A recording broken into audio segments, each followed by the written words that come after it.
House Water ရဲ့ဝူဝေအတွေးခေါ်ကပြောတယ်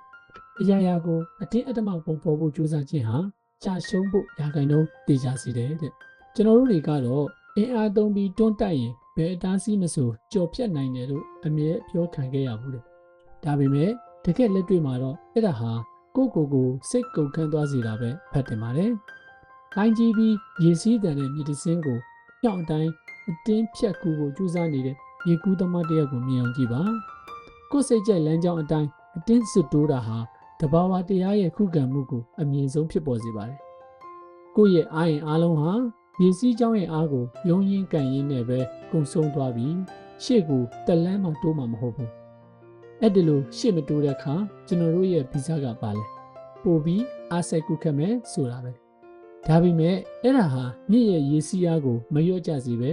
ကိုယ့်ရဲ့ပျက်စီးခြင်းကိုပဲဖြစ်စေပါတယ်ရေစီးအားကိုမဆန့်ကျင်တော့ပဲရေကူးသမားကရေစီးကြောင်းအတိုင်းကိုခန္ဓာကိုနည်းနည်းလေးစောင်းပေးလိုက်တဲ့အခါမှာမြင့်ရဲ့ရေစီးအားအရှိန်ကိုယ်တိုင်ကသူ့ကိုတစ်ဖက်ကန်းရောက်သွားအောင်တွန်းပို့ပေးနေပါပြီဒါဟာဘဝရဲ့ရုပ်ပိုင်းဆိုင်ရာနိယာမနဲ့အတူတူပါပဲမင်းဟာလူမှုအဖွဲ့အစည်းရဲ့အတူရောင်စံနှုန်းတွေတဲ့အတင်းဝင်ဆန်းဖို့ကြိုးစားနေတဲ့အခါဒါမှမဟုတ်ဂုံတက်တွေနောက်ကိုယူမူလိုက်နေတဲ့အခါမှာမူလတဘာဝစီးကြောင်းကိုဆန့်ကျင်ပြီးရေကူးနေတာနဲ့တူတူပါပဲ